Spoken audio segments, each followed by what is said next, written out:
Kannur vision success സ്റ്റോറിയിലേക്ക് പ്രിയ പ്രേക്ഷകർക്ക് സ്നേഹപൂർവ്വം സ്വാഗതം. സക്സസ് സ്റ്റോറിയിൽ ഇന്ന് അതിഥിയായി എത്തുന്നത് ജലീന ഇഗ്നീഷ്യസ്. ആരാണെന്ന് അറിയണ്ടേ? മാലിന്യ സംസ്കരണം വ്യവസായമായി കൊണ്ടു നടക്കുന്ന ആ രംഗത്ത് കേരളത്തിലെ മികച്ച സംരംഭകയായി മാറിയ ഒരു യുവ വ്യവസായി. അപ്പോൾ സഹോദരൻ്റെ അപ്രതീക്ഷിതമായ മരണം, അത്തരമൊരു സാഹചര്യത്തിൽ IT രംഗത്ത് നിന്നും മാലിന്യ സംസ്കരണത്തിലേക്ക് എത്തുക. ഈ മാലിന്യ സംസ്കരണം ഒരു വ്യവസായമായി എടുക്കുക എന്ന് പറഞ്ഞാൽ പെട്ടെന്ന് ആർക്കും അങ്ങനെ സാധിക്കുന്ന ഒന്നല്ല. മാലിന്യം എന്ന് പറയുമ്പോൾ തന്നെ അതിനൊരു ഗ്ലാമർ നഷ്ടപ്പെട്ട ഒരവസ്ഥയുണ്ട്. മാലിന്യമാണ് നമ്മുടെ നാട്ടിലെ നമ്മൾ നേരിടുന്ന ഏറ്റവും വലിയ പ്രതിസന്ധിയും പ്രശ്നവും മാലിന്യം തന്നെയാണ്, അതിൻ്റെ സംസ്കരണവുമാണ്. അതുണ്ടാക്കുന്ന പ്രശ്നങ്ങളെക്കുറിച്ച് നമ്മളെപ്പോഴും ചർച്ച ചെയ്യാറുണ്ട്. അതിന് പരിഹാരം തേടി ഗവൺമെൻറ്റുകൾ വരെ വലിയ മുന്നേറ്റങ്ങൾ നടത്താറുമുണ്ട്. അപ്പോൾ ഒരു വനിത ഈ രംഗത്ത് നടത്തിയ മുന്നേറ്റങ്ങൾ, അവർ നേരിട്ട പ്രതിസന്ധികൾ, ഞാൻ പറഞ്ഞല്ലോ, സഹോദരൻ്റെ മരണത്തെ തുടർന്ന് അപ്രതീക്ഷിതമായിട്ടാണ് IT രംഗത്ത് നിന്ന് മാലിന്യ സംസ്കരണ രംഗത്തേക്ക് വരുന്നത്. രണ്ട് ധ്രുവങ്ങളിലാണ്. IT എന്ന് പറയുന്നത് ഇന്നത്തെ കാലഘട്ടത്തിൽ നമ്മുടെ യുവതലമുറ ഏറ്റവും കൂടുതൽ ആഗ്രഹിക്കുന്ന, സ്വപ്നം കാണുന്ന, മെച്ചപ്പെട്ട വേതനം കിട്ടുന്ന, സുരക്ഷിതത്വമുള്ളൊരു മേഖലയാണ് IT. അത് ആ മേഖല വലിയ നിലക്ക് പുരോഗമിച്ചുകൊണ്ടിരിക്കുകയാണ്. എന്നാൽ മാലിന്യ സംസ്കരണം എന്നൊക്കെ പറഞ്ഞു കഴിഞ്ഞാൽ നമ്മൾ കേൾക്കുമ്പോൾ തന്നെ അതിന് നമ്മളൊക്കെ മാലിന്യം ഉൽപ്പാദിപ്പിക്കുന്ന കേന്ദ്രങ്ങളാണ് നമ്മുടെ വീടുകളും നമ്മളും. പക്ഷേ അത് സംസ്കരിക്കുന്ന കേന്ദ്രം എന്ന് പറയുമ്പോൾ നമുക്കത്ര ഇഷ്ടപ്പെടില്ല. ആ രംഗത്ത് ജലീന നടത്തിയ മുന്നേറ്റങ്ങൾ, ആ വ്യവസായം വളർത്തിയെടുത്തത് എങ്ങനെ, ജലീന എന്ന ഈ യുവ സംരംഭക എങ്ങനെ രൂപപ്പെട്ടു, എവിടെയാണ് അവരുടെ തുടക്കം, എങ്ങോട്ടാണ് അവരുടെ യാത്ര, അവർ പ്ലാസ്റ്റിക്കിൽ നിന്നൊക്കെ ഓയിൽ ഉൽപ്പാദിപ്പിക്കുന്ന പദ്ധതികൾ ഉൾപ്പെടെ അവർ വിഭാവനം ചെയ്ത് നടപ്പിലാക്കിക്കൊണ്ടിരിക്കുകയാണ്. അപ്പോൾ ജലീനയെ ഒന്നറിയാൻ നമുക്ക് ജലീനയുടെ ജീവിതത്തിലൂടെ ഒന്ന് സഞ്ചരിക്കാം. പ്രേക്ഷകർക്കും ഒപ്പം ജലീനയ്ക്കും സക്സസ് സ്റ്റോറിയിലേക്ക് സ്വാഗതം. ജലീന, എന്തൊക്കെയുണ്ട് വിശേഷമൊക്കെ? സുഖമാണോ? ഞങ്ങൾ ഈ വ്യത്യസ്ത മേഖലകളിലൂടെ സഞ്ചരിക്കുന്ന മനുഷ്യരെ തേടിയുള്ള യാത്രയാണ്. കാരണം ഇത്തരം ജീവിത അനുഭവങ്ങൾ പുതിയ തലമുറക്ക് കൊടുക്കുക, അവർ അതിൽ നിന്ന് എന്തെങ്കിലുമൊക്കെ അഡോപ്റ്റ് ചെയ്യുക, ഇതാണ് ഉദ്ദേശിക്കുന്നത്. ജലീനയെ അറിയാൻ നമ്മൾ ശ്രമിക്കും. ആദ്യം ജലീന ആരാണെന്ന് അറിയണമല്ലോ. എവിടെയാണ് ജലീന ജനിച്ചത്? ഞാൻ ജനിച്ചത് പയ്യന്നൂർ ആണ്. എൻ്റെ ഒരു വളർച്ച ഇവിടെ തന്നെയാണ്, കണ്ണൂർ പയ്യന്നൂർ ഭാഗത്ത്. ജനിച്ച സ്ഥലത്ത് തന്നെയാണോ നമ്മൾ ഇരിക്കുന്നത്? അതെ. മാതാപിതാക്കളൊക്കെ? അച്ഛൻ, അമ്മ. എന്താണ് അച്ഛന്റെ പേര്? അച്ഛൻ ഇഗ്നേഷ്യസ്, ഗൾഫിലായിരുന്നു. അമ്മ നഴ്സായിരുന്നു, ജോബ്. അമ്മയുടെ പേര്? ജെസ്സി ഇഗ്നേഷ്യസ്. എവിടെയാ ജോലി ചെയ്തിരുന്നത്? അമ്മ ബഹ്റൈൻ, മുംബൈ, ബാംഗ്ലൂരാണ് പഠിച്ചത്. ഞങ്ങൾ എല്ലാവരും അവിടെ തന്നെ. ബാംഗ്ലൂരിലാണ് ഇങ്ങോട്ട് വന്നത്? അല്ല, ശരിക്കും അച്ഛനും അമ്മ എവിടെയാ നാട്? അച്ഛൻ തൃശ്ശൂർ, അമ്മ കോട്ടയം. കോട്ടയം, തൃശ്ശൂർ. അങ്ങനെ എനിക്ക് തോന്നുന്നു അത് അമ്മേനെ കണ്ടിഷ്ടപ്പെട്ടു. അച്ഛൻ അമ്മേന്റെ ഫ്രണ്ടിനെ പെണ്ണ് കാണാൻ വേണ്ടി വന്നപ്പോ ഇഷ്ടപ്പെട്ടു. ബാംഗ്ലൂരാണെന്ന് തോന്നുന്നു.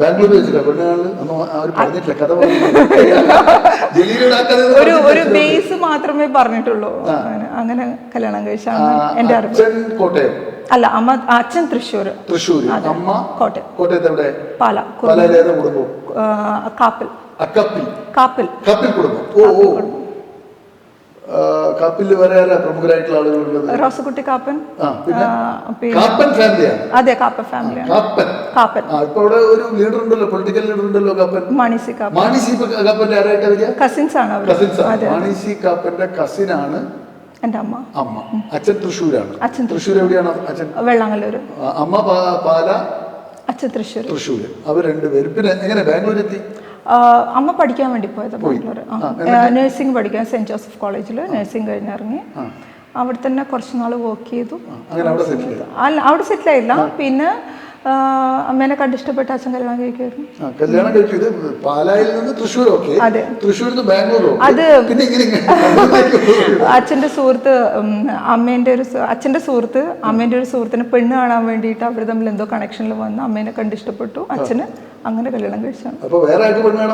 അതെ, അച്ഛനല്ല, അച്ഛൻ്റെ ഒരു സുഹൃത്ത്. അതെ, അതെ. അങ്ങനെ പാല ടു തൃശ്ശൂർ.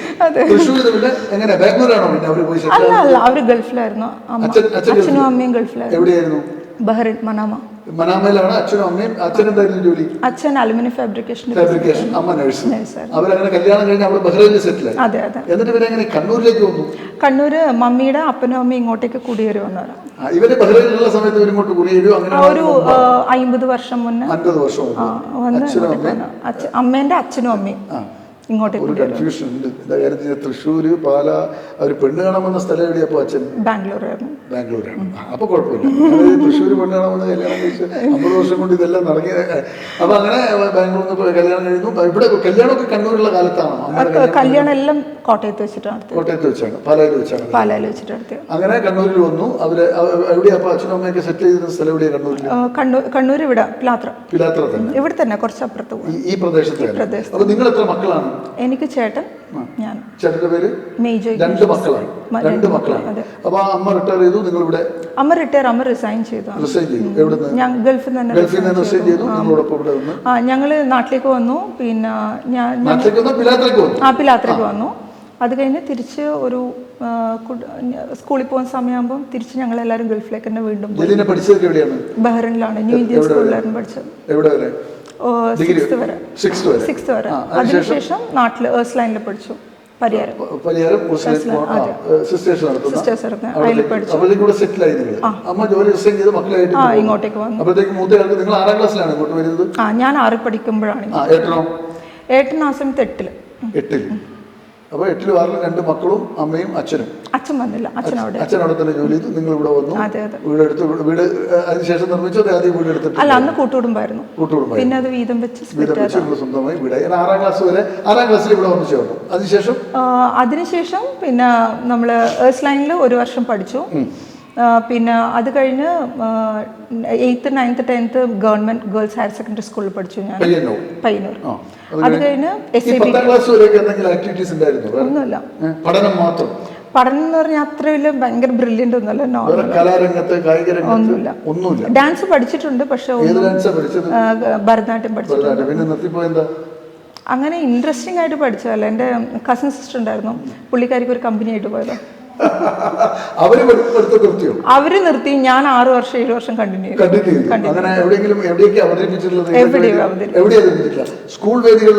ഇല്ല.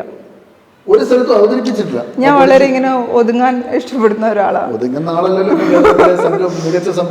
നമ്മുടെ ജീവിത സാഹചര്യം അതിൽ കൊണ്ടെത്തിച്ചാൽ.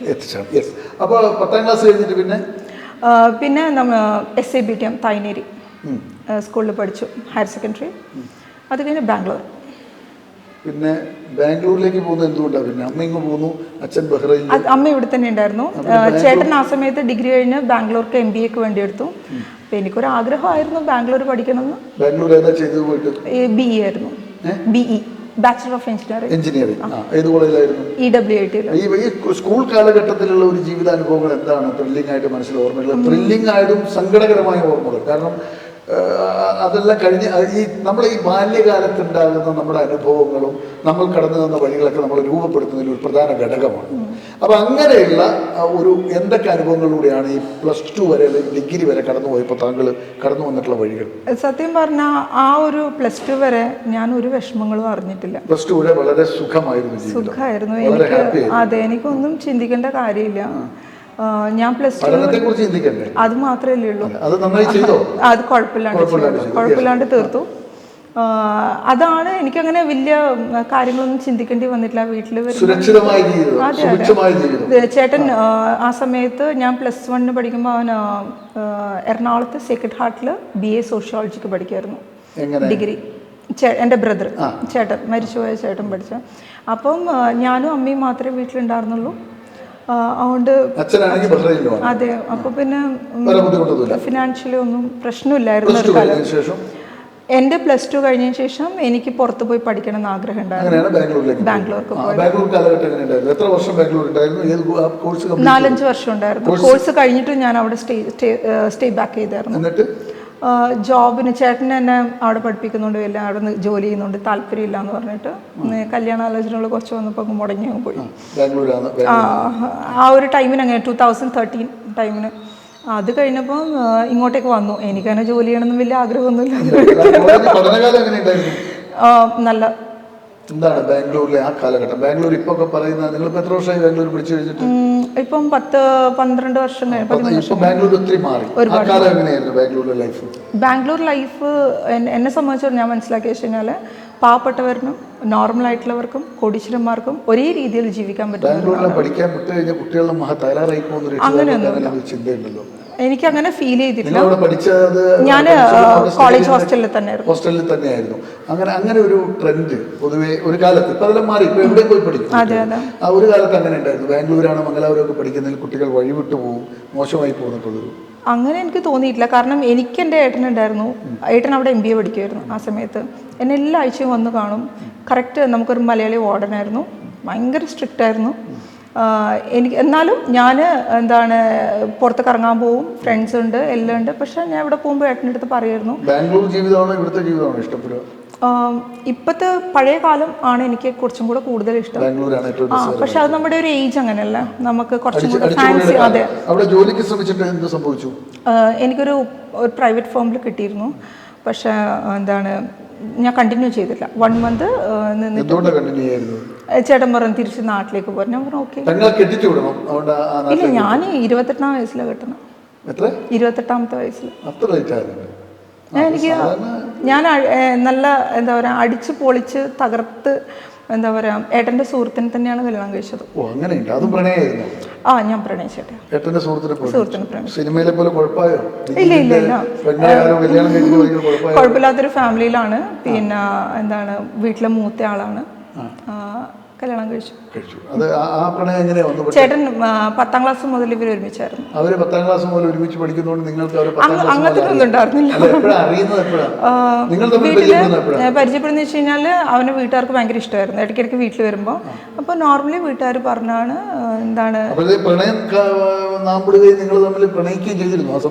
കല്യാണം ഉറപ്പിച്ചതിന് ശേഷം ഇല്ല അത്രേ ഉള്ളൂ. എന്റെ മമ്മീന്റെ ചേച്ചിക്ക് അരുണിനെ ഭയങ്കര ഇഷ്ടമായിരുന്നു. അങ്ങനെ വീട്ടിലൊരു ആലോചന വന്നപ്പോൾ ഞങ്ങൾ സംസാരിച്ചു. വേറെ ഒന്നും ആലോചിക്കേണ്ടി വന്നു. അതെ, അരുണും ബാംഗ്ലൂരായിരുന്നു. അതെ അതെ, ഗാർഡൻ സിറ്റി കോളേജിൽ ജേർണലിസം ട്രിപ്പിൾ മീനാണ്. അല്ല, പക്ഷെ ഭയങ്കര ഇഷ്ടമാണ്. ഇല്ല ഇല്ല, പുള്ളിക്കാരൻ സ്വന്തം പന്നി ഫാമും കാര്യങ്ങളും. വർക്കിലേക്ക് പോയില്ല. ദുബായിൽ കുറച്ച് നാൾ വർക്ക് ചെയ്തേ ഉള്ളൂ. മീഡിയയിൽ ഇല്ല ഇല്ല, പഠിച്ച ട്രിപ്പിൾ മീനാണ് എടുത്തത്. പക്ഷെ വർക്ക് ചെയ്തിട്ടില്ല. അപ്പൊ ഡിഗ്രി കൊണ്ടും വരെ ഒരു പ്രശ്നങ്ങളും ഇല്ലാതെ നല്ല സന്തോഷത്തിൽ കടന്നുപോയി അല്ലെ? ജലീനയുടെ വിദ്യാഭ്യാസ കാലം അടിപൊളിയാണ്. ബാംഗ്ലൂരാണ് പഠിച്ചത്, അടിച്ചു പൊളിച്ചു എന്ന് തന്നെ പറഞ്ഞു കൃത്യമായിട്ട്. പഠനശേഷം ജലീന എങ്ങോട്ട് എന്തു ചെയ്തു എന്ന് നമുക്ക് നോക്കണ്ടേ? എങ്ങനെയാണ് ജലീന ഈ പഠനം കഴിഞ്ഞ് ഈ അവിടെ കുറച്ച് കാലം നിന്നു, തിരിച്ച് വീണ്ടും കണ്ണൂർ വരുന്നു. കണ്ണൂർ വന്നിട്ട് പിന്നെ എന്താ ചെയ്യുന്നത്? ഞാൻ ഹെൽത്ത് ശ്രദ്ധിക്കുമായിരുന്നു നല്ലോണം. സത്യം പറഞ്ഞാൽ നല്ലതായിട്ട് ജിം ചെയ്യുമായിരുന്നു. നല്ല വെയിറ്റ് ഗെയിൻ ചെയ്തായിരുന്നു ഫൈനൽ ഇയർ ആയപ്പോഴത്തേക്കും. ഞാൻ പയ്യന്നൂരാണ് പോയിക്കൊണ്ടിരുന്നത്. അല്ല, പക്ഷെ എന്താ പറയാ, അങ്ങനെ ഒരു പണി ഇല്ലാത്തോണ്ട് തന്നെ പറയാം. ഒരു പണി ഇല്ലാത്തതുകൊണ്ട് ശരീരം നോക്കുന്ന ഒരു പണി. ഡയറ്റിംഗ് ഒക്കെ ആയിരുന്നു, കൃത്യമായിട്ട് ജിമ്മിൽ പോകും. എത്ര മണിക്കൊക്കെ പോയിരുന്നത്? ഞാൻ മോർണിംഗ് ഒരു 8 to 10, 11. വേറെ പണിയൊന്നും എടുക്കുന്നില്ല, പ്രൊഫഷൻ ഒന്നും തിരഞ്ഞെടുക്കുന്നില്ല. എനിക്ക് അങ്ങനെ ഒരു താല്പര്യം പൈസ വീട്ടിലുണ്ടായിരുന്നു. സഹോദരന്റെ വരുമാനം ആ സമയത്ത് സഹോദരന്റെ വരുമാനമുണ്ട്. സഹോദരന് അന്ന് ചേട്ടൻ കോൺവേഴ്സിന്റെ ഷോറൂം കൊച്ചിയിലുണ്ടായിരുന്നു. ചേട്ടൻ ബിസിനസ്സിലേക്ക് ഇറങ്ങിയിരുന്നു. അപ്പോൾ എല്ലാം കൊണ്ട് സുഖമായിട്ട് ജിമ്മിൽ പോയി കളിച്ച് രസിച്ച് പാട്ടും പാടി നടന്നു. സിനിമയെല്ലാം അങ്ങനെ എത്ര കാലം പോയി? ഒരു 3 years. ജിമ്മിൽ പോക്ക്, നല്ലോണം ഫുഡ് അടിക്കുക, കിടന്നുറങ്ങുക, ഇതായിരുന്നു പരിപാടി. വേറെ ഒരു ആക്ടിവിറ്റീസും ഉണ്ടായിരുന്നില്ല. 3 വർഷം. അതിനിടയിൽ കല്യാണം കഴിഞ്ഞോ? ഇല്ല. ഈ 3 വർഷം കഴിഞ്ഞിട്ട് പിന്നെ എന്ത് ചെയ്തു? എനിക്ക് ബിസിനസ്സിലേക്ക് ഇറങ്ങാൻ അന്ന് താല്പര്യം ഉണ്ടായിരുന്നു. ആ ഒരു ബേസിലാണ് ഞാൻ വർക്ക് ചെയ്യില്ല എന്നുള്ള ശബ്ദം എടുത്തത്. അത് അതിന് ശേഷമാണ് എനിക്ക് ഡ്രസ്സ് അപ്പാരൽ ഷോപ്പ് ചെയ്യണം എന്നുള്ളത്, ഡിസൈനർ ചെയ്യണം എന്നുള്ളത് ഭയങ്കര ഇഷ്ടമുള്ള ഒരു വർക്കായിരുന്നു. അപ്പോൾ അത് ചെയ്യണം ഞാൻ ചേട്ടനോട് പറഞ്ഞപ്പം ചേട്ടൻ പറഞ്ഞു എനിക്കിപ്പോൾ ഒന്നും ബിസിനസ് വേണ്ട എന്നൊക്കെ പറഞ്ഞ് തട്ടി. എതിർപ്പ് അങ്ങനെ ഇല്ല, വളരെ കൂളാണ് പുള്ളിക്കാരൻ. പക്ഷെ സ്ട്രിക്റ്റ് ആയിരുന്നു കാര്യങ്ങൾക്ക്. ഓടിച്ചല്ല, അവന്റെ കൂടെ തന്നെ തിരിച്ച് നാട്ടിലേക്ക് വന്നത്. ബാംഗ്ലൂരിൽ നിന്ന് മൂപ്പര് പോയിരുന്നോണ്ട് അതെ അതെ അതെ അതെ. ഭയങ്കര ബോണ്ടാണ് നിങ്ങൾ തമ്മിൽ. എങ്ങനെ ഏട്ടുമായിട്ട് തമ്മിലുള്ള ബോണ്ട് എങ്ങനെയാണ്? നിങ്ങൾ തമ്മിലൊരു ഞാൻ ചേട്ടനെ വിളിക്കാറില്ല. ചില സമയത്ത് പറയാൻ പറ്റുമെന്ന് അറിയില്ല, എടാന്ന് വിളിക്കാറുണ്ട്, ടുട്ടൂന്നാണ് വിളിക്കാറുണ്ട്. പണ്ടത്തെ ഏതെങ്കിലും ഒരു ഭർത്താവിനെ ഏതെങ്കിലും ഭാര്യ പണ്ട് എടാന്ന് വിളിക്കാറില്ല. ഭാര്യ ഭർത്താവിന് നമുക്ക് നീ എവിടെയാടാ ആലവല്ലേക്ക് മാറി കാണും.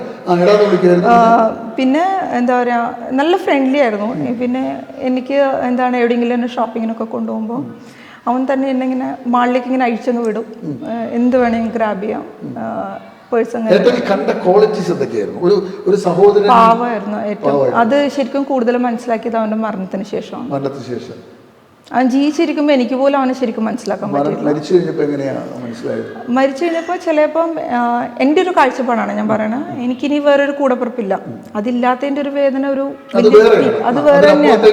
അതിനപ്പുറത്തേക്ക് നമുക്കിപ്പം എന്താ പറയുക, ഇപ്പം എനിക്കിപ്പോൾ നമുക്കൊരു ബ്ലഡ് റിലേഷൻ എന്ന് പറഞ്ഞ എന്ത് കാര്യത്തിനും ഒന്ന് ഓടിച്ചെല്ലാണ്. ബാക്കിയുണ്ട്, ചേട്ടന്മാരുണ്ട്, അനിയത്തിമാരൊക്കെ ഉണ്ട്, അതൊക്കെ കസിൻസ് ആണ്. നമുക്ക് പറയാൻ പറ്റുന്ന ഒരു ബ്ലഡ് റിലേഷൻ എന്ന് പറഞ്ഞാൽ നമുക്ക് ഓടി വരാം, അതില്ല. അത് ഭയങ്കരമായിട്ട് ഹേർട്ട് ചെയ്യുന്ന ഒരു സംഭവമാണ്. പിന്നെ ചേട്ടന് കുറച്ച് ഡ്രീംസ് ഒക്കെ എൻ്റെ അടുത്ത് പറയുമ്പോൾ ഞാൻ അവന് സത്യം പറഞ്ഞ ചേട്ടനെ നിരുത്സാഹപ്പെടുത്തിയിട്ടുണ്ട്. പിന്നെ ഈവൻ ഞാനിപ്പോൾ നിൽക്കുന്ന ഫീൽഡിൽ പോലും ഞാൻ പറഞ്ഞത് എനിക്ക് ആക്രി കച്ചവടം വേറെ ഒന്നും കണ്ടില്ല എനിക്കൊന്നും പറഞ്ഞു. അതെ ഞാൻ പറഞ്ഞു നീ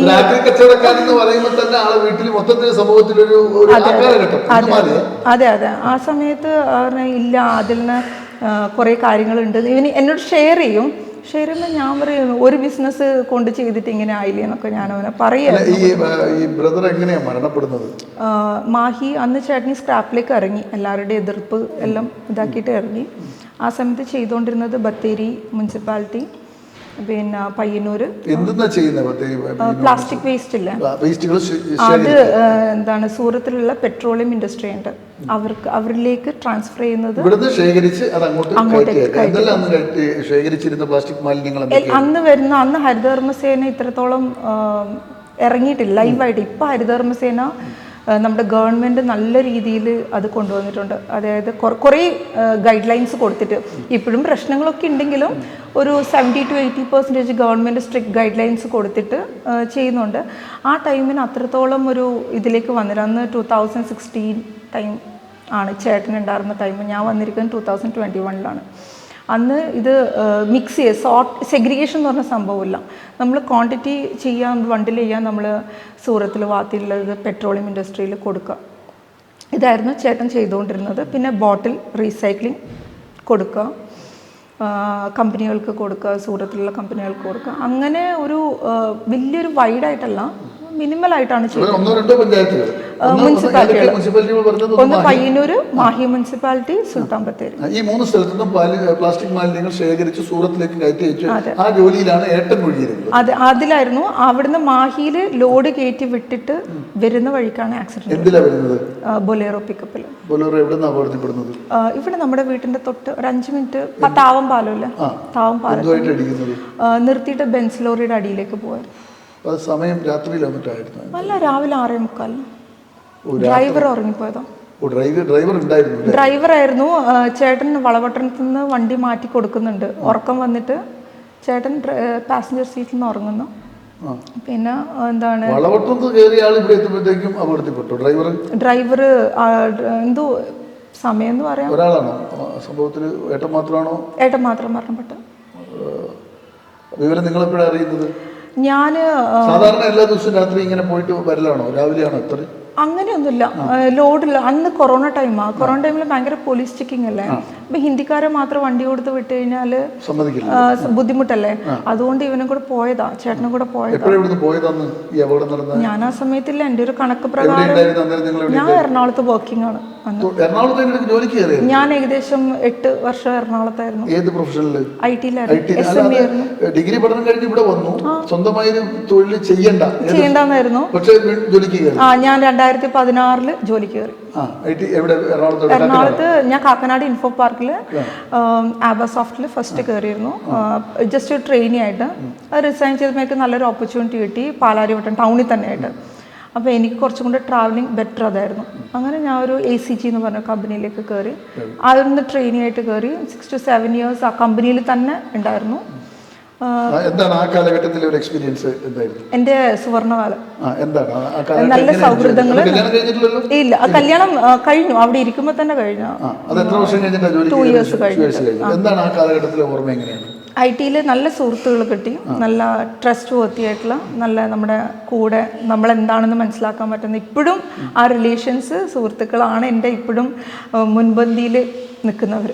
എനിക്ക് കോളേജ് പഠനത്തിനേക്കാളും എൻ്റെ കൊലീഗ്സാണ് എൻ്റെ സ്ട്രെങ്ത്. ആ ഗ്രൂപ്പിൽ എത്ര പേരൊക്കെ മെയിൻറ്റെയിൻ ചെയ്യുന്നുണ്ട്? ഞങ്ങളൊരു 10-12 പേരുണ്ട്. അവരെല്ലാവരും കൊച്ചിയിലാണ്. എല്ലാവരും കൊച്ചിക്കാരാണ്. എല്ലാവരും കൊച്ചിയിലുള്ളവരാ. സൗഹൃദം എനിക്ക് സത്യം പറഞ്ഞാൽ മെയിൻറ്റെയിൻ ചെയ്യാൻ പറ്റിയില്ല. ഞാൻ ഇതുവരെ ബാച്ച്മേറ്റ് മീറ്റിന് പോയിട്ടില്ല. ബോണ്ട് ആയിരുന്നില്ല. എനിക്ക് പിന്നെ എടുത്തു പറയാൻ പറ്റുന്നത് എൻ്റെ കൂടെ ഹയർ സെക്കൻഡറിയിൽ പഠിച്ച ഒരു കുട്ടിയുണ്ട്, ജെർമീസ്. പയ്യന്നൂര്.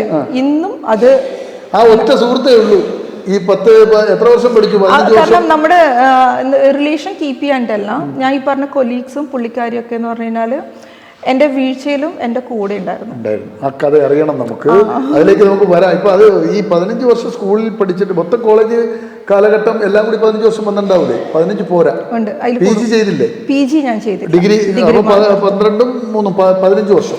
3 വർഷമാണല്ലോ ഇപ്പോഴും. 4 വർഷം. അപ്പോൾ 16 വർഷം പഠിച്ചിട്ടും ഏതെങ്കിലും ക്ലാസ്സുകളിൽ തോറ്റിട്ടുണ്ടോ? ഞാൻ +2 ഫെയിൽഡ് ആയിരുന്നു. ഞാൻ എഴുതിയെടുത്തത്. അപ്പോൾ ഒരു വർഷം അങ്ങനെ പോയില്ലേ? അപ്പൊ 17 വർഷം.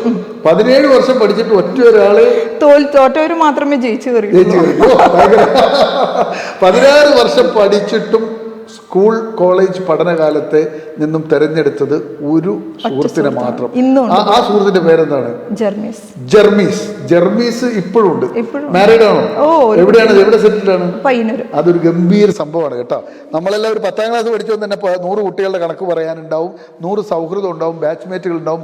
ജലീന വെറൈറ്റിയാണ്. ജെർമീസ് മാത്രമേ 16 വർഷത്തെ 100 കണക്കിന് സഹപാഠികളിൽ നിന്നും സുഹൃത്തായി തിരഞ്ഞെടുത്തത് ഒറ്റ ഒരാളെ. ഈ 8 വർഷത്തിനിടക്ക് 2 വർഷം കഴിഞ്ഞപ്പോൾ കല്യാണം. അതെ. ജീവിത പങ്കാളിയായി കണ്ടെത്തിയ പേര് അരുൺ തോമസ്. നേരത്തെ പറഞ്ഞിരുന്നു. അരുൺ തോമസിന്റെ വീട് എവിടെയാണെന്ന് പറഞ്ഞത്? പയ്യാവൂര്. അത് ബ്രദറിന്റെ സുഹൃത്ത്. എൻ്റെ ഒരു ചോദ്യം, ബ്രദർ ഉള്ളപ്പോൾ തന്നെയാണോ കല്യാണം കഴിയുന്നത്? ബ്രദർ മരിച്ചിട്ട് എത്ര വർഷമായി? 4 വർഷം. അപ്പോൾ ആ കല്യാണം കഴിയുന്നു, അരുൺ തോമസായിട്ട് കല്യാണം കഴിയുന്നു. ആ കല്യാണം കഴിഞ്ഞിട്ട് അവിടെ ജോലിയിൽ തുടരുന്നു. അരുൺ തോമസ് എന്ത് ചെയ്യുന്നു? അരുൺ ആ സമയത്ത് ഒരു അപ്പാരൽ ഷോപ്പ് ഉണ്ടായിരുന്നു, തുണിക്കട ഉണ്ടായിരുന്നു. ആലക്കോട് നക്ഷത്ര എന്ന് പറഞ്ഞിട്ട് അത് നോക്കുന്നുണ്ടായിരുന്നു. പിന്നെ ഫാമിലി ആയിട്ട് അവർക്ക് കുറച്ച് പറമ്പും പിന്നെ ഫാമും കാര്യങ്ങളൊക്കെ ഉണ്ടായിരുന്നു. നിങ്ങൾ പരിചയപ്പെട്ടത് ബാംഗ്ലൂർ അല്ലേ പറഞ്ഞത്? എനിക്ക് അരുണിനെ ഞാൻ എട്ടിപ്പടിക്കുമ്പോൾ അരുൺ 10ൽ, അരുണ പണ്ടേ വീട്ടിൽ വരുമായിരുന്നു. സ്ഥിരം കാണുന്ന ഏട്ടന്റെ സുഹൃത്ത്. അത്രേ ഉള്ളൂ. ആ സൗഹൃദം മാത്രമല്ല. കല്യാണാലോചന വന്നു, കല്യാണം കഴിച്ചു. നിങ്ങൾ എറണാകുളത്ത് തന്നെ ജോലി ചെയ്യുന്നു. എപ്പോഴാണ് എറണാകുളത്തെ ജോലി വിടുന്നത്? ഏട്ടൻ്റെ മരണം കഴിഞ്ഞ് 1.5 വർഷം കൂടെ ഞാൻ ജോലിയിലുണ്ടായിരുന്നു. ഏട്ടൻ്റെ മരണം നടക്കുമ്പോൾ നിങ്ങൾ എവിടെയുള്ളത്? എറണാകുളത്താണ്. അപ്പോൾ ഇങ്ങോട്ട് വിവരം അറിഞ്ഞിട്ട് പുറപ്പെടുക? ഞാൻ വിവരം അറിയാണ്ടാവുന്നു. ഇവിടുന്ന് കിട്ടിയ ഇൻഫർമേഷൻ എന്താണ്? ഞാൻ രാവിലെ നോർമലി ജോലിക്ക്, ഞങ്ങൾക്ക് ഓസ്ട്രേലിയൻ ടൈമിംഗ് ആണ്. അപ്പോൾ എത്രയും ഏർലി കയറാൻ പറ്റുമോ നമുക്ക് നേരത്തെ 5 hours അപ്പോൾ ഞാൻ ഒരു 7 കയറിയാൽ എനിക്ക് നേരത്തെ ഇറങ്ങണമായിരുന്നു. അന്ന് ഡോക്ടറെ കാണാൻ പോകേണ്ട ഒരു കാര്യമുള്ളതുകൊണ്ട് അതുകൊണ്ട് ഞാൻ നേരത്തെ കയറിയിട്ട് ഒരു 10 മണിയാകുമ്പോഴാണ് മമ്മി വിളിച്ചിട്ട് ഫോണിലൂടെ കരയണം. അപ്പോൾ ഞാൻ ചോദിച്ചു എന്താ പറ്റിയെന്ന് ചോദിച്ചു. മമ്മി എൻ്റെ കൂടെയായിരുന്നു, മോളുണ്ട് ആ സമയത്ത്. അപ്പോൾ പറഞ്ഞു ഇങ്ങനെ മീശോയ്ക്ക് ഇങ്ങനെ ആക്സിഡൻറ്റ് പറ്റിയിട്ടുണ്ട് എന്ന് കേട്ടു മമ്മി കാര്യമാണ്. അപ്പം ഞാൻ എല്ലാവരെയും വിളിക്കുമ്പോൾ ആരും ഫോൺ എടുക്കണില്ല.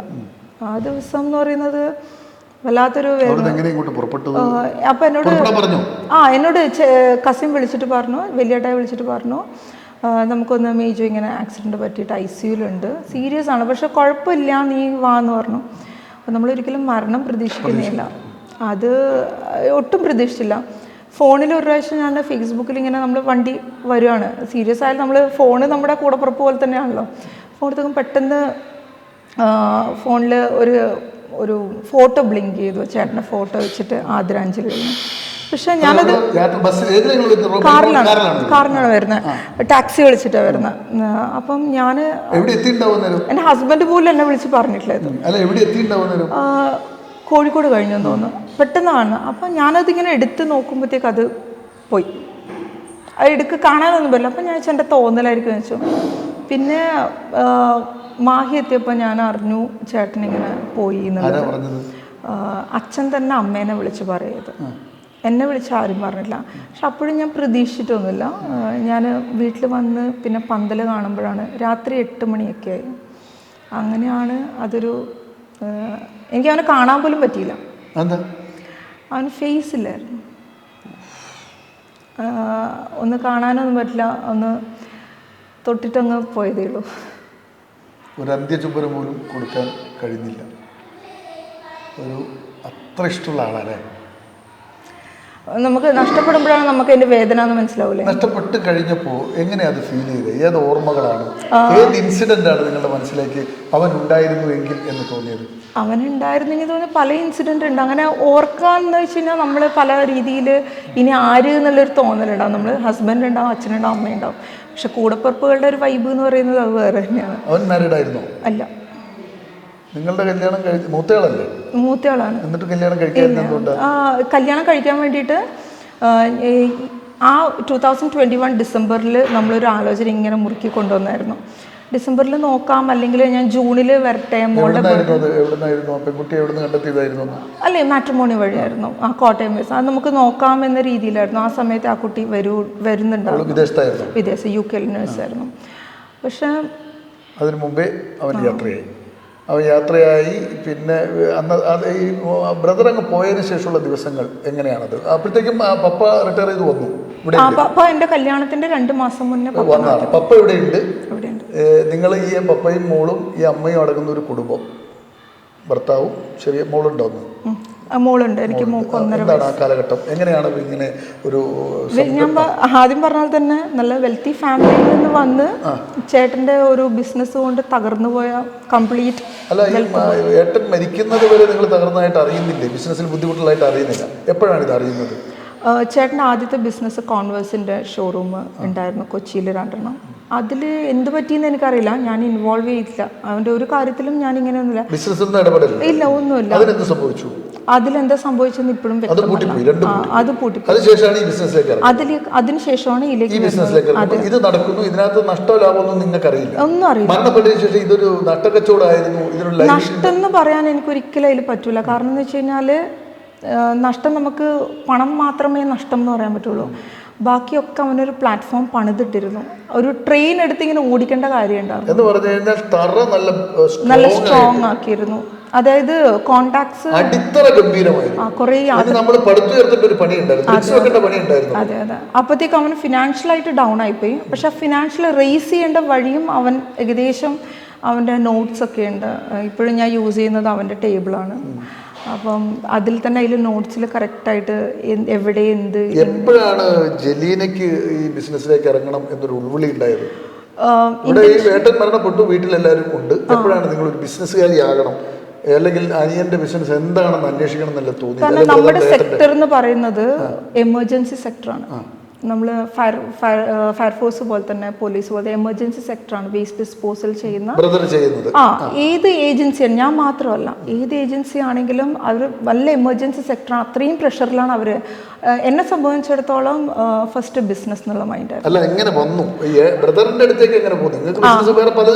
അതെ, അപകടത്തിൽ മരണപ്പെട്ടു. ദൈവ നിശ്ചയം പോലെ, പ്രകൃതിയുടെ നിയമം പോലെ അദ്ദേഹം അങ്ങ് പോയിരിക്കുന്ന നിങ്ങൾ വേണമെങ്കിൽ എറണാകുളത്തേക്ക് IT ബിസിനസ്സിലേക്ക്, നിങ്ങൾ അവിടെ ജോലി ചെയ്തുകൊണ്ടിരുന്ന ആളല്ലേ, സേഫ് സോണിൽ നിന്നുകൊണ്ടിരുന്ന ആളാണ്. നിങ്ങൾ ഇവിടെ എത്തി, തിരിച്ച് ജോലിക്ക് പോയോ അത് ബിസിനസ്സിലേക്ക് ഇറങ്ങി? അതാണ് എന്റെ ചോദ്യം. ജോലി ചെയ്തുകൊണ്ട് ബിസിനസ് എങ്ങനെയാണ്? ഞാൻ വർക്ക് ഫ്രം ഹോം, എനിക്ക് കമ്പനി ഈ സാഹചര്യം കൊണ്ട് ഇതിലേക്ക് ഞാൻ അപ്പനോട് ചോദിച്ചിട്ടുണ്ടായിരുന്നു, നാട്ടിൽ എറണാകുളത്തേക്ക് വരുന്നോ, നമുക്ക് കംപ്ലീറ്റ് ഷട്ട് അവിടുന്ന് സെറ്റിൽ ആവാം എന്നുള്ള രീതിയിലായിരുന്നു. അപ്പം പറഞ്ഞു വരൂല എന്ന് പറഞ്ഞു. അപ്പം ഞാൻ കമ്പൽ ചെയ്തിട്ടില്ല. കാരണം അവർക്ക് 6 വർഷം കഴിഞ്ഞിട്ടുണ്ടായ മോനാണ്. കുറേ പ്രാർത്ഥന ഇതൊക്കെ കഴിഞ്ഞിട്ടുണ്ടായത്, ഉണ്ടാവില്ല എന്ന് പറഞ്ഞിട്ട്. അപ്പം ഭയങ്കര ഒരു മമ്മിക്കും ഡാഡിക്കും ഒരു വിഷമമുള്ളൊരു ഇതായിരുന്നു. അത് മനസ്സിലാക്കി കഴിഞ്ഞപ്പോൾ 2 ദിവസം കഴിഞ്ഞപ്പോൾ നമ്മുടെ വീട്ടിലേക്ക് ഏട്ടൻ്റെ സാമ്പത്തിക ബാധ്യതകൾ ഒക്കെ കൂടെ ആൾക്കാർ വന്നു. അപ്പോൾ എനിക്ക് അവരുടെ അടുത്ത് വന്ന് എൻ്റെ അടുത്താണ് വന്നിങ്ങനെ പറയുന്നത്. ഞാൻ പറഞ്ഞു എനിക്കൊന്നും ചെയ്യാൻ പറ്റില്ല എന്ന് ആദ്യം ഞാൻ പറഞ്ഞു. പിന്നെ അവരെന്നോട് എല്ലാവരുടെയും പൈസ തന്നെയാണല്ലോ. അങ്ങനെ ഒരു സിറ്റുവേഷനിൽ ഞാനും ഹസ്ബൻഡും കൂടി ഇരുന്നു കഴിഞ്ഞിട്ട് സംസാരിച്ചു ഇവരോട്. 50 lakhs ഉണ്ടായിരുന്നു. അതിൽ നിയർലി 40 ഞാൻ തീർത്തു. 40 above ഞാൻ തീർത്തു. 50 ലക്ഷം ബ്രദറിനുണ്ടായിരുന്ന കടം 40 വർഷത്തിൽ 4 വർഷം കൊണ്ട് തീർത്തു. ഈ പറയുന്ന ഈ 50 ലക്ഷം രൂപയുടെ കടബാധ്യത ഓരോരുത്തരും വന്ന് നിങ്ങളോട് പറഞ്ഞു നിൽക്കുമ്പോഴാണ് നിങ്ങൾ ബാങ്കുകാരടക്കം ചേട്ടനൊരു പ്രോപ്പർട്ടി എടുത്തിട്ടുണ്ടായിരുന്നു. അതിൽ ബാങ്കുകാരടക്കം വന്നിട്ട് വലിയ വിഷയങ്ങളൊക്കെ ഉണ്ടായിരുന്നു. കാനറ ബാങ്ക് ആയിരുന്നു. ഞാൻ അവരോട് അത് വേറെയാണ് ഇതിന് പുറമെ ഈ 50ക്ക് പുറമെ അല്ല 50 ഇൻക്ലൂഡഡ്, എവറിത്തിങ് ഇൻക്ലൂഡഡ് ആണ്. അങ്ങനെ വന്ന് വിഷയമാക്കിയ സമയത്ത് ഞാൻ അവരോട് സംസാരിച്ചു. നമുക്ക് സംസാരിക്കാതിരിക്കാൻ പറ്റില്ലല്ലോ. എനിക്ക് വേണമെങ്കിൽ നോ എന്ന് പറയാം അവരുടെ അടുത്ത്, കാരണം ആർക്കൊന്നും ചോദിക്കാനുണ്ടാവില്ല. പക്ഷെ ഞാൻ അവരുടെ അടുത്ത് സംസാരിച്ചു കഴിഞ്ഞപ്പോൾ ഞാൻ ഇതെല്ലാം ഇങ്ങനെ വീട്ടും എന്നുള്ളതായി. കാരണം എടുത്ത് വിൽക്കേണ്ട സ്വത്തൊക്കെ ചേട്ടനെടുത്ത് വിറ്റിരുന്നു, വീടടക്കം. അപ്പം അതിൽ ഞാൻ എന്ത് ചെയ്യും എന്നുള്ള ചിന്ത വന്നപ്പോൾ അരുൺ പറഞ്ഞു, ഞാൻ പറഞ്ഞു ജോലി പെട്ടെന്ന് വിടാൻ കഴിയില്ല, ജോലി എൻ്റെ ഇൻകമാണ്, എനിക്ക് വീട്ടിൽ ഇനി കഴിയണമെങ്കിൽ ജോലി നിർബന്ധമാണ്. അങ്ങനെ ഞാൻ എൻ്റെ സിഒനോടും എൻ്റെ മാനേജറുണ്ടായിരുന്നു അരുൺ പ്രഭാകരൻ എന്ന് പറഞ്ഞിട്ട്, രണ്ടുപേരും ഭയങ്കര സപ്പോർട്ടായിരുന്നു. എനിക്ക് മാത്രം അല്ല, വർക്ക് അറ്റ് ഹോം ചെയ്യുമ്പോൾ വീട്ടിൽ നിന്ന് ജോലി ചെയ്യുമ്പോഴും ഒരു ബിസിനസ്സുകാരിയിലേക്ക് കടക്കാനൊരു സ്പാർക്ക് എവിടെ നിന്നാണ് വരുന്നത്? അതെ, അതാണ് എൻ്റെ ചോദ്യം. കാരണം നിങ്ങൾ എറണാകുളത്ത് IT രംഗത്ത് സേഫ് സോണിലാണ്, പ്രത്യേകിച്ച് പണിയെടുക്കുക, പൈസ വാങ്ങുക. അതും ഓസ്ട്രേലിയൻ കമ്പനി ആകുമ്പോൾ ആ കറക്റ്റ് ടൈം പണിയെടുത്താൽ മതി, ഡോളറാണ് വരിക, നല്ല പൈസ കിട്ടും. പിന്നെ എന്തിന്, എങ്ങനെ, എപ്പോൾ? പയ്യന്നൂരിൽ നിന്ന് ഫസ്റ്റ് ഒരു കോൾ ഉണ്ടായിരുന്നു. ചേട്ടൻ്റെ എഗ്രിമെന്റ്സ് ഇരിക്കുമ്പോൾ എല്ലാം ബന്ധാവുമല്ലേ. അപ്പം ചേട്ടൻ്റെ ഒരു സുഹൃത്തുണ്ടായിരുന്നു ഗണേശേട്ടൻ എന്ന് പറഞ്ഞിട്ട്, ഗണേശേട്ടനോട് വന്നിട്ട് സംസാരിച്ചു. നമുക്കിതെങ്ങനെ മുന്നോട്ട് കൊണ്ടുപോകാൻ പറ്റുമെന്ന് എനിക്ക് തോന്നുന്നുണ്ടോ എന്ന് ചോദിച്ചിട്ട് ചേട്ടൻ മരിച്ച 2ാമത്തെ ദിവസം മീറ്റിംഗ് വെച്ചിട്ടുണ്ടായിരുന്നു. ഇങ്ങനെ കാര്യങ്ങളുണ്ട്. പുള്ളിക്കാരനൊരു ബേസ് പറഞ്ഞു വന്നു. ഗണേശേട്ടൻ നമ്മുടെ പയ്യന്നൂരിലാണ്. അപ്പോൾ ഗണേശേട്ടൻ ചേട്ടൻ്റെ കൂടെ ഉണ്ടായിരുന്നു. പറഞ്ഞു വന്നപ്പം പറഞ്ഞ കൂടെ നിൽക്കുമെങ്കിൽ നമുക്ക് എല്ലാവർക്കും, ഗണേശേട്ടൻ മാത്രമല്ല ചേട്ടൻ്റെ നല്ല സുഹൃത്തുക്കൾ കുറച്ച് പേരുണ്ടായിരുന്നു, അവരൊക്കെ ചേർന്ന് കൂടെ നിൽക്കുമെങ്കിൽ നമുക്കിത് മുന്നോട്ട് കൊണ്ടുപോകാമെന്ന് പറഞ്ഞു. അങ്ങനെ ഞാൻ തിരുവോണം എക്കോ ഇൻഡസ്ട്രീസ് എന്നുള്ള പ്രൊപ്രൈറ്റർഷിപ്പ് അന്നത്തെ ദിവസം ചേട്ടൻ അതെ ചേട്ടൻ്റെ ജന്മനക്ഷത്രമാണ്. നക്ഷത്രം നോക്കൂ. ഞാൻ ചിലതൊക്കെ നോക്കും. ക്രിസ്ത്യാനികൾക്ക് അങ്ങനെ ക്രൈസ്തവ സമൂഹമാണ്. അതെ RC ആണ്. അങ്ങനെ നക്ഷത്രത്തിൽ നോക്കൂ. ഇടയ്ക്ക് നോക്കുമല്ലോ നമുക്കൊന്നും. പിന്നെ ഇപ്പൊ എല്ലാരും നോക്കുന്നുണ്ട് കേട്ടോ. ഓക്കെ. അപ്പം അങ്ങനെ ഗണേശേട്ടൻ പിന്നെ ചേട്ടൻ്റെ കുറച്ച് നല്ല സുഹൃത്തുക്കൾ മജീദ് എന്നൊക്കെ പറഞ്ഞിട്ടുള്ള കുറച്ച് നല്ല സുഹൃത്ത് അക്കീംക അവരൊക്കെ വന്ന് പറഞ്ഞു. കാരണം അവരുടെ ലോഡ് കയറ്റി വിടുമ്പോഴാണ് ചേട്ടന് ആക്സിഡൻറ്റ് പറ്റുന്നത്. അപ്പം ആ ടൈമിന് വിത്തിൻ 2 ഡേയ്സിനുള്ളിൽ ഞാൻ ഹസ്ബൻഡിനോടും സംസാരിച്ച് പറഞ്ഞ് നീ തന്നെ ഇതിൻ്റെ ചുക്കാൻ പിടിക്കും, ബാക്കി നമുക്ക് പുറകുന്ന, കാരണം സപ്പോർട്ട് ഇല്ലാണ്ട് ഒരിക്കലും ഒരു ബിസിനസ്സിൽ ഫസ്റ്റ് നമുക്ക് പറയാം ടീം വർക്ക് ആണ്. അങ്ങനെ IT രംഗത്ത് നിന്ന് മാലിന്യ സംസ്കരണം. അതെ, പക്ഷെ IT ഞാൻ റിസൈൻ ചെയ്യില്ല, ഇപ്പോഴും ഞാൻ മിസ് ചെയ്യുന്നുണ്ട്. അതെ, അങ്ങനെയായിരുന്നു. ഒരു ഭാഗത്ത് ഇന്ന് ലോകത്തെ ഏറ്റവും കൂടുതൽ സാലറി ഉള്ള ഒരു പ്രൊഫഷൻ IT രംഗം തന്നെയാണ്. ഏറ്റവും കൂടുതൽ ആളുകൾ പിന്നിത്തിളങ്ങുന്ന ഒരു പ്രൊഫഷൻ. ജീവിതം സെലിബ്രേറ്റ് ചെയ്ത് വിദേശ കമ്പനികളായതുകൊണ്ട് വലിയ ഡോളർ കണക്കിന് പൈസ കിട്ടുന്നതുകൊണ്ട് ഇവിടെ വരുമ്പം അതിൻ്റെ തുക മാറുന്നു, സുഖമായി ജീവിക്കുന്നു. അപ്പോൾ അതിനോടൊപ്പം തന്നെ ബിസിനസ്സും കൊണ്ടുപോകുന്നു. ഇനി ഈ മാലിന്യ സംസ്കരണത്തിൻ്റെ ആദ്യ പടികളിലൂടെ ജലീന കടന്നു പോകുന്നത് എങ്ങനെ, ആ ബിസിനസ് എങ്ങനെ മുന്നോട്ട് പോയി, കടങ്ങൾ എങ്ങനെ തീർത്തു? നമുക്കറിയണ്ടേ, 50 ലക്ഷം റുപ്യ 4 വർഷം കൊണ്ട് തീർത്തു എന്ന് പറഞ്ഞാൽ എളുപ്പമാണോ? അതൊന്ന് അറിയണം. അങ്ങനെ ജലീന ഈ ബിസിനസ് ചെയ്യാൻ തീരുമാനിച്ചല്ലോ, ആദ്യം എങ്ങനെയാണ് തുടക്കമിടുന്നത്? ആദ്യം സത്യം പറഞ്ഞ മാലിന്യം സംസ്കരണം എന്ന് പറഞ്ഞപ്പോൾ ഒന്നും തോന്നിയില്ല, ഇത് വേണ്ട, ഇത് സുഖമില്ലാത്ത പണിയാന്ന് തോന്നിയായിരുന്നു? ആദ്യം എനിക്ക് തോന്നിയിട്ടില്ല. ഞാൻ ആദ്യം ചേട്ടനോട് പറഞ്ഞത് ചേട്ടൻ്റെ മരണശേഷം എനിക്ക് തോന്നിയിട്ടില്ല, ട്രൈ ചെയ്യാമെന്ന് മാത്രമേ. ചേട്ടന്റെ മരണശേഷം ചേട്ടന്റെ ഭാഗത്ത് പിന്തുടരാനുള്ള സ്ട്രോങ് എനിക്ക് ഫാമിലി സപ്പോർട്ട്. എപ്പോഴെങ്കിലും ഏട്ടൻ എന്തിനായിട്ട് ഇങ്ങനെ കണക്കാ വെറുതെ കടയിൽ ഉണ്ടാക്കി വെച്ചൊന്നും? ഞാൻ ഇവന് ഇത്ര കടമുണ്ടെന്ന് എനിക്കറിയില്ല. അല്ല, അത് വന്നപ്പോ തോന്നിയോ ഏട്ടനോട്, ഏട്ടൻ എന്തിനാ ഇങ്ങനെ കടമുണ്ടാക്കിയത്? ഞാൻ പലപ്പോഴും ചിന്തിച്ചിട്ടുണ്ട്. കാരണം അത്രത്തോളം വെൽത്തിൽ നിന്ന് വീട് പോലും എനിക്കറിയില്ലായിരുന്നു. വീട് പോലും അല്ലെങ്കിൽ ഒരു സ്ഥലം പോലും ഇങ്ങനെ വിറ്റ് പോകുന്നുണ്ട് എന്നുള്ളത് എനിക്കറിയില്ലായിരുന്നു. ഇത് കുടുംബം കടക്കണിയിലായി ശരിക്കും ഏട്ടൻ മരിക്കുമ്പോഴത്തേക്കും. 1/2 കോടി എന്ന് പറഞ്ഞാൽ ചെറിയ പൈസയല്ല. അതായത് അന്നത്തെ എത്ര വർഷം മുമ്പ് അത് 2017 എന്ന് പറഞ്ഞാൽ ആ ഒരു 8 വർഷം മുമ്പ് 1/2 കോടി രൂപ. അത് കുറച്ച് പ്രശ്നം തന്നെയാണ്. എന്നിട്ട് ഈ ബിസിനസ്സിലെ ഫസ്റ്റ് സ്റ്റെപ്പ് എങ്ങനെയാണ് എടുക്കുന്നത്? ഫസ്റ്റ് സ്റ്റെപ്പ് എൻ്റെ സാലറിയാണ് ഇതിൻ്റെ മൂലധനം. ചേട്ടൻ പ്രൊപ്പറേറ്റർഷിപ്പ് ക്ലോസ് ആയി. സെയിം കമ്പനിയുടെ പേര് വെച്ചിട്ട് പ്രൈവറ്റ് ലിമിറ്റഡ് രജിസ്റ്റർ ചെയ്തു. ഇപ്പൊ റണ്ണിംഗ് ആണ്. ഡ്രോപ്പ് ചെയ്യാണല്ലോ, പ്രൊപ്പറേറ്റർ അല്ലേ, സിംഗിൾ ഓണർഷിപ്പ് അല്ല, മരിച്ചു പോയില്ല. പുതിയ കമ്പനി ആ പേരിൽ തുടങ്ങും. സെയിം പേര് പ്രൈവറ്റ് ലിമിറ്റഡിലേക്ക് പുതിയ അടിത്തറ പേര് മാത്രം പ്രൈവറ്റ് ലിമിറ്റഡ്. ഫസ്റ്റ് രജിസ്റ്റർ ചെയ്തു കമ്പനി നമ്മുടെ പ്രൈവറ്റ് ലിമിറ്റഡ് സെക്ടറിലേക്ക്. അതിന്റെ മൂലധനം കൊടുത്തത് എൻ്റെ സാലറി, ആ മന്ത് കിട്ടിയ സാലറിയാണ്.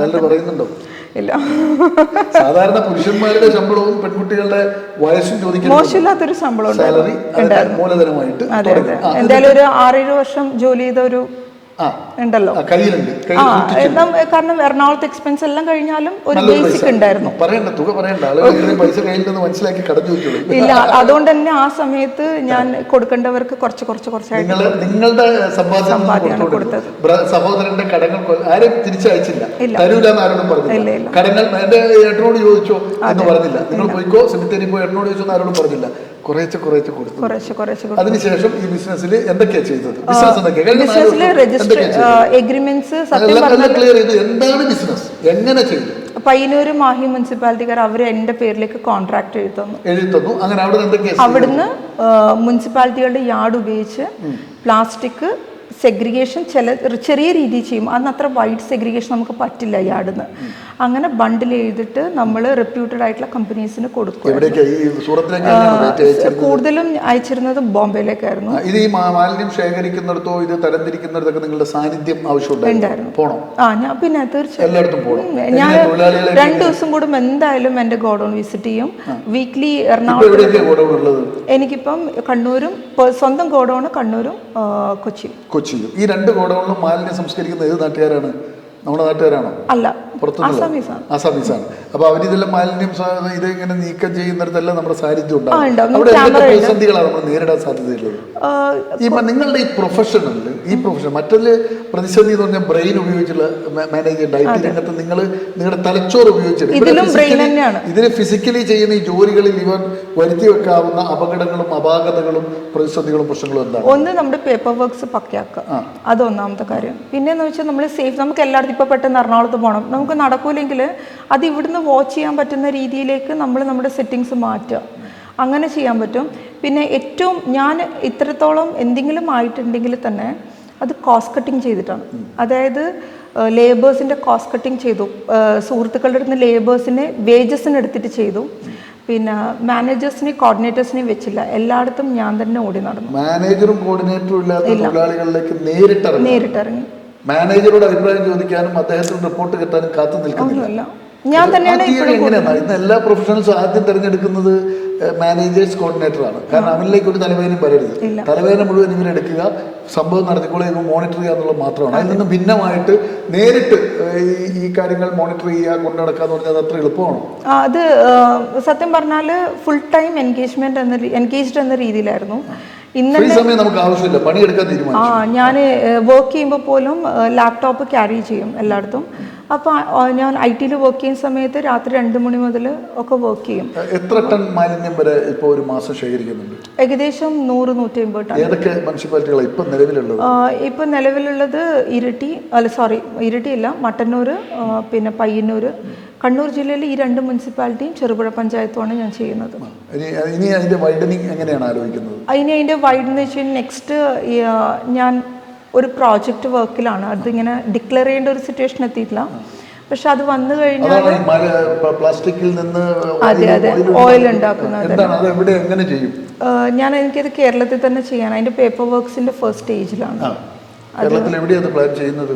കണ്ണൂർ ജില്ലയിൽ തന്നെയാണ്. അത് എന്തൊക്കെയാണ് ഭൗതിക സാഹചര്യങ്ങൾ എന്തൊക്കെയാണ് വേണ്ടത്? അതൊരു ഹ്യൂജ് ഇൻവെസ്റ്റ്മെന്റ് ആണ്. ഇൻവെസ്റ്റേഴ്സ് ഉണ്ട് ഇഷ്ടം പോലെ. എത്ര CR വരെ വരുന്നതാണ്? Nearly 30 CR. അതിന് ഗവൺമെന്റ്, സെൻട്രൽ ഗവൺമെന്റ് ഒത്തിരി പ്രൊജക്ടുകൾ ഉണ്ടല്ലോ. അത് എടുക്കാനാണോ അതോ വ്യക്തികളിൽ നിന്ന് സ്വീകരിക്കാനാണോ ആഗ്രഹിക്കുന്നത്? ഞാൻ അങ്ങനെ ഇൻവെസ്റ്റേഴ്സിനെ വെൽക്കം ചെയ്യുന്നില്ല. സ്വന്തമായിട്ട് പിന്നെ എൻ്റെ ഒരു സുഹൃത്തുണ്ട്, അവരിൽ മാത്രം ഒരു ഇൻവെസ്റ്റ്മെന്റ് എന്ന രീതിയിൽ മാത്രം ഒരു പാർട്ട്ണറെ ചേർക്കുള്ളൂ, അല്ല നാട്ടുകാരെ മുഴുവൻ പാർട്ട്ണർമാരാക്കും, ആരിൽ നിന്നും പൈസ വാങ്ങുകയില്ല. ഒരു ഒറ്റ പാർട്ട്ണർ, അതാരാ പാർട്ട്ണർ? ഒറ്റ സുഹൃത്തെ 10-15 വർഷം പഠിച്ചിട്ട് ക്യാമ്പസിൽ തെരഞ്ഞെടുത്തു എന്ന് പറഞ്ഞ പോലെ ഒരു ബിസിനസ് ക്യാമ്പസിൽ പോലും എനിക്കില്ല. എനിക്ക് ഞാൻ പറഞ്ഞ എൻ്റെ ഒരു സുഹൃത്ത് ജർമീസ്, അവളാണ്. അത്രേ ഉള്ളൂ. ബിസിനസ്സിൽ ജർമീസ് ഇല്ല. അത് വളരെ ഒരു ഹിഡൻ ജം ആയിട്ട് വെക്കുന്ന ഒരു ഇൻവെസ്റ്റർ ഉണ്ട്. അയാൾ വരും രംഗത്ത്. യൂസഫ് അലി മറ്റാണോ? ആ റേഞ്ചിലുള്ള ആളാണോ? മേ ബി ആകാം. അപ്പൊ പിന്നെ വലിയ പ്രതീക്ഷയുണ്ട് കേട്ടോ. വളരെ സെൻസിറ്റീവാണ്, വളരെ അത് പുറത്ത് അത് നമ്മളോട് തന്നെ ആദ്യം പറയണം കേട്ടോ, ആരാന്നുള്ളത് കണ്ണൂരിനോട് പറയണം. ഞങ്ങൾ വരും കേട്ടോ. പിന്നെ ഇപ്പം ഉള്ള ഈ ഓയിലൊക്കെ ഉണ്ടാക്കാനുള്ള ടെക്നോളജിയെ കുറിച്ച് നിങ്ങൾ IT ഫീൽഡാണ്. ഈ IT ഫീൽഡിലുള്ള ജലീന ഈ പ്ലാസ്റ്റിക്കിൽ നിന്ന് ഈ ഓയിൽ അത് എന്തിനുപയോഗിക്കുന്ന നമ്മളിപ്പോൾ കേൾക്കാറുണ്ട്. കരി ഓയിൽ, നമ്മളെ മറ്റേ എഞ്ചിൻ ഓയിൽ നിന്ന് ഈ സൺഫ്ലവർ ഓയിൽ പോലുള്ള ഈ ചില പൊരിക്കാൻ ഉപയോഗിക്കുന്ന ഓയിൽ ഉണ്ടാക്കുന്നുണ്ടെന്ന് പറയുന്നത്. എന്ന് പറഞ്ഞ പോലെ ഓയിലാണോ അത്? എങ്ങനെയാണ് ഉദ്ദേശിക്കുന്നത്? ഇൻഡസ്ട്രിയൽ ഓയിലാണ്. ഇൻഡസ്ട്രീസിന് മെഷീനറീസിനൊക്കെ യൂസ് ചെയ്യാൻ പറ്റും. ഇപ്പോഴും അത് യൂസ് ചെയ്യുന്നുണ്ട്. പക്ഷെ നമ്മുടെ കേരളം ഇതുവരെ അക്സെപ്റ്റ് ചെയ്തിട്ടില്ല. പക്ഷെ എന്നിരുന്നാലും വിപണനം ഇലക്ട്രോണിക്സിന്റെ MD ഒരിക്കൽ ദുബായിൽ ഒരു മീറ്റിംഗിൽ ആ ഒരു സംഭവം പറഞ്ഞത് എൻ്റെ ഓർമ്മയിൽ ഇപ്പം വരുന്നുണ്ട്. അദ്ദേഹം അങ്ങനെ ഒരു പ്രൊജക്റ്റ് ബാംഗ്ലൂർ ഗവൺമെൻറ്റിന് സമർപ്പിക്കുകയും അവരത് ചെയ്യാൻ അനുമതി നൽകിയ ഒരു സംഭവം ഇപ്പം എനിക്ക് സാന്ദർഭികമായിട്ട് ഓർമ്മ വന്നതാണ്. അദ്ദേഹത്തിൻ്റെ പേരും നമ്പറും എല്ലാം എൻ്റെ എനിക്ക് ഉണ്ട്. അപ്പോൾ അത് അങ്ങനെ ഒരു സാധ്യതയുണ്ട്. അതാണ് അത് വലിയൊരു ഹ്യൂജ് പ്രോജക്റ്റ്. 30 CR കേരളത്തിലാണ് ഇല്ലാത്തുള്ളൂ. കർണാടകയിലില്ല. വാത്തി അങ്ങനെ നോർത്ത് സൈഡിലേക്കൊക്കെ ഉണ്ട്. പക്ഷെ അത് അത്ര എന്താ പറയുക, സ്ഥലമാണ് ഈ പ്രൊജക്ട് തുടങ്ങാൻ? Nearly 8 acres. പരിസ്ഥിതി പ്രശ്നങ്ങൾ എങ്ങനെയാണ് അതിനകത്ത്? പരിസ്ഥിതി പ്രശ്നങ്ങളൊന്നുമില്ല. ഇതിങ്ങനെ കരിക്കും ഓയിലും എല്ലാം യൂസിങ് ആയിരിക്കും. അതിൽ വരുന്ന വേസ്റ്റേജ് വരെ യൂസിങ് എന്ന രീതിയിൽ അങ്ങനെയാണ് എല്ലാ പ്രോജക്റ്റ് ലോഞ്ച് ചെയ്യാൻ ഉദ്ദേശിക്കുന്നത്. It's may be 3 years. 3 വർഷം കൊണ്ട് ഇത് കേരളത്തിൽ എത്ര പേർക്ക് തൊഴിൽ കൊടുക്കാൻ പറ്റും? നമ്മളത് അതാ ചോദിക്കാം. സത്യം പറഞ്ഞാൽ തൊഴിൽ സാധ്യത നമ്മൾ വെറുതെ ഓഫർ ചെയ്തിട്ട് കാര്യമില്ലല്ലോ. നമ്മൾ തൊഴിലാളിക്ക് 300 കൊടുക്കുന്ന, പക്ഷെ എൻ്റെ കോർ എന്ന് പറയുന്ന ബിസിനസ് ആയിരിക്കും. ആ 300-ൽ നിന്ന് 150 ആക്കാൻ പറ്റും. ഒന്നുമില്ല. എല്ലാം മാൻ പവർ ആൻഡ് ടെക്നോളജി മാത്രമേ ഉള്ളൂ. അത്രേ ഉള്ളൂ. ഒന്നുമില്ല, just man power and technology. 200 പേർ. ഇപ്പൊ നിലവിൽ എത്ര പേര് നിങ്ങളോട് ജോലി ചെയ്യുന്നുണ്ട്? ഞാൻ പറഞ്ഞിട്ടില്ലേ, ഞാൻ ലേബേഴ്സിൻ്റെ ഇത് വളരെ കട്ട് ഡൗൺ ചെയ്തിട്ട് ഇപ്പോഴും ചെയ്യുന്നത്. എൻ്റെ ഫേവറേറ്റിൽ സ്വന്തം എന്താ പറയുക, നമ്മുടെ യാർഡിലുള്ളത് നിയർലി 15 to 20 മാത്രമേ ഞാൻ വെക്കാറുള്ളൂ. 20 തൊഴിലാളികൾ സ്ഥിരമായിട്ട്